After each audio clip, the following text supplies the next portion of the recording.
His name was Nikolai Voronov, Deputy Minister of Internal Security, 43 years old, member of the Communist Party since he was 19, the kind of man who had survived 3 purges by being useful. He had files on everyone above him and leverage on everyone below. In Moscow's hierarchy, that made him nearly untouchable. In 1952, American intelligence had a problem. They knew Voronov existed. They knew what he controlled: domestic surveillance networks, informant registries, and partial oversight of nuclear research facilities in 3 western regions. What they didn't know was the internal structure of those networks. They needed someone on the inside. You grow up in California's Central Valley, Fresno, flat land, dry heat. Your mother is a school librarian. Your father repairs radio equipment for the county. The house is quiet, organized, full of books that nobody told you to read but that you read anyway. You test into advanced placement at 14. You speak conversational French by 16. You have an ability to understand what people want before they say it.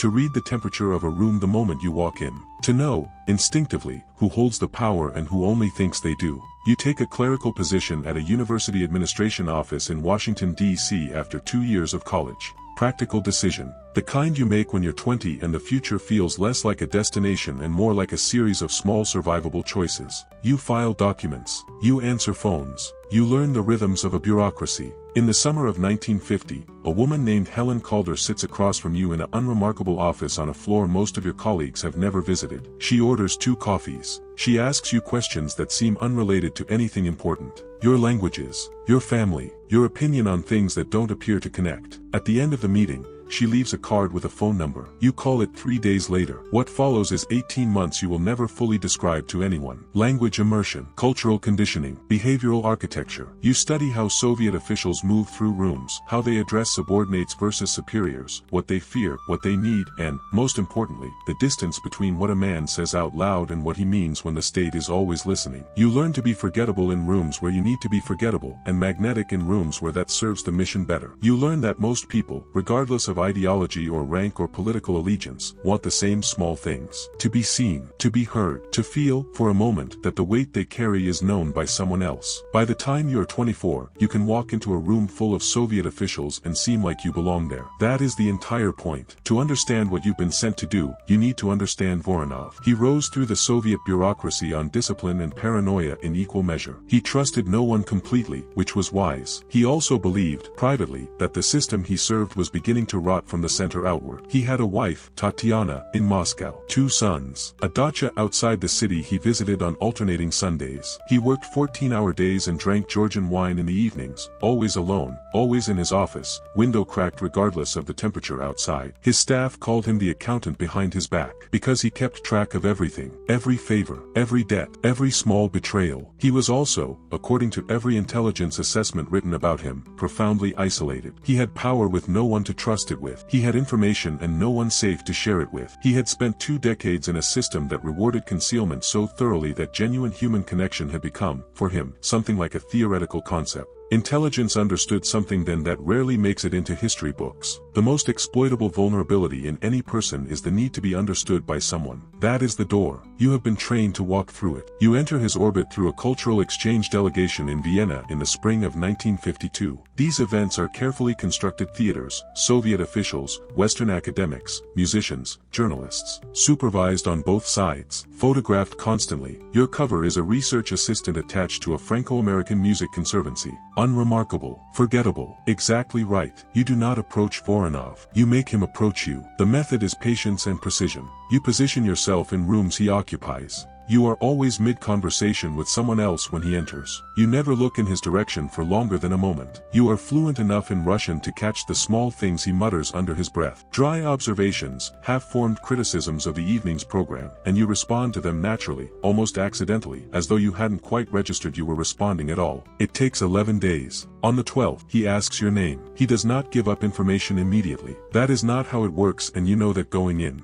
The first weeks are conversation, philosophy, literature, Music. He talks. You listen in the specific way you were trained to listen, with a quality of attention that most people have never once received from another human being. You feed back what he says in ways that make him feel genuinely understood. You disagree with him on small things, thoughtfully. You hold your position when he pushes back. You make yourself feel real to him, unpredictable in the small ways that real people are unpredictable. Because you know, from your training, that a woman who agrees with everything is a mirror, and mirrors make men suspicious. A woman who pushes back, who has her own edges, who seems to exist independently of him. That is someone worth talking to. He begins to talk. He does not think of himself as giving anything away. He thinks of himself as a man having a conversation with someone who finally understands the particular exhaustion of his position. The loneliness of knowing too much and trusting no one. He has never said these things out loud before. It feels, to him, like relief. To you, it feels like a door opening. You walk through it without making a sound.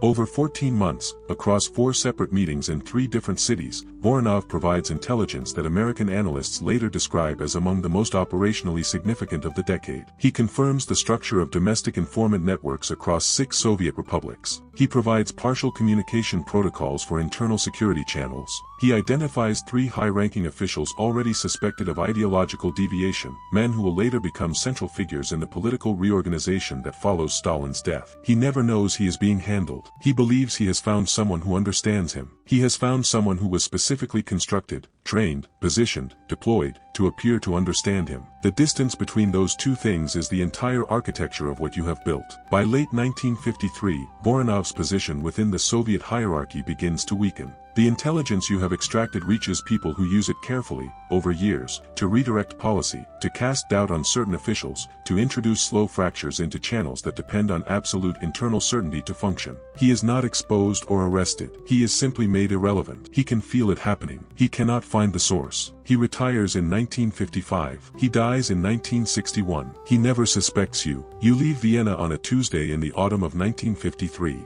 You have a train to catch. After the train, a debrief. After the debrief, a new assignment in a city you have already begun to study. The file closes on your involvement with Voronov in 2 sentences. Operation concluded. Subject extracted without incident. There is no record of you having paused. Later, in the Geneva debrief, an analyst asks you whether the work was difficult, whether 14 months of sustained psychological proximity to a target took anything from you, whether there were moments of doubt. This is either a sign of exceptional professionalism, or it tells you something about what sustained proximity, real closeness performed so precisely it becomes indistinguishable from the real thing, does to a person's relationship with it over time. Possibly both. The Soviet Union does not fall because of one operation. It falls because of 10,000 small fractures.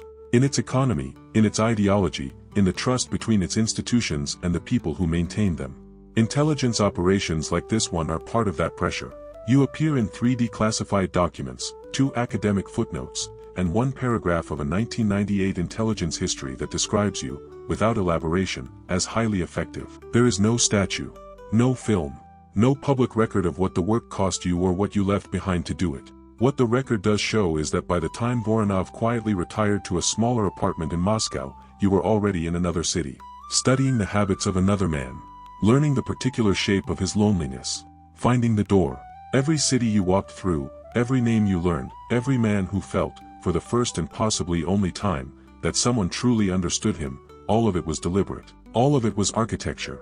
All of it was in service of something larger than any single operation or any single life. The Cold War was won, in part, in quiet rooms, by people whose names we still don't fully know, using the oldest intelligence asset in history.